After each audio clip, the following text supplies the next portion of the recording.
नमस्कार दर्शक बंधु आमे कहबाकू जाउछु बीजेपी सरकार विषय रे।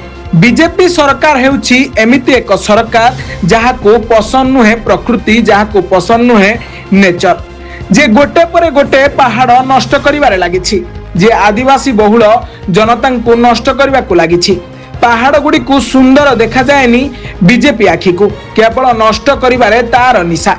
गोटे पर गोटे पहाड़ नष्ट करिवारे व्यस्त रहुछि बीजेपी। आज पर्यंत गंगा तो सफा हेलानी, जमुना भी हेला नहीं सफा, किंतु पहाड़ नष्ट करिवारे गोटे भी कौनसी कसरत छाड़ू नहीं बीजेपी। आरावली परे एबे सिजिमाली बीजेपी टार्गेट रे। आरावली की तो किछि लोक बंचेई देले, किंतु सिजिमाली पई आज भी चली संघर्ष।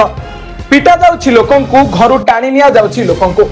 से भी एमिति सेमिति लोक नुहे आज्ञा, से माने हेउछंती निरीह आदिवासी।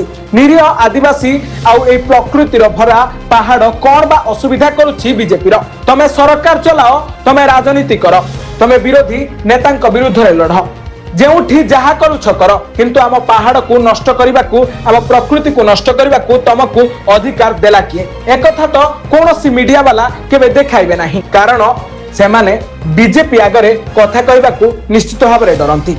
नहले आज सिजिमाली एभली अवहेलित न थांता। मीडिया वालांक पाखरे केवल रहिछि गोटिए प्रकार खबर। आज बीजेपी एमिति कला, आज सेमिति कला, आज रंग मारिला, आज नाली रंग बोली देला, किंतु एटा देखा जाउनी जे रक्त रंजित करी केमिति पहाड़ गुडी को नष्ट करी चलीछि बीजेपी। ब्यूरो रिपोर्ट, ब्लैकेट न्यूज ओडिया।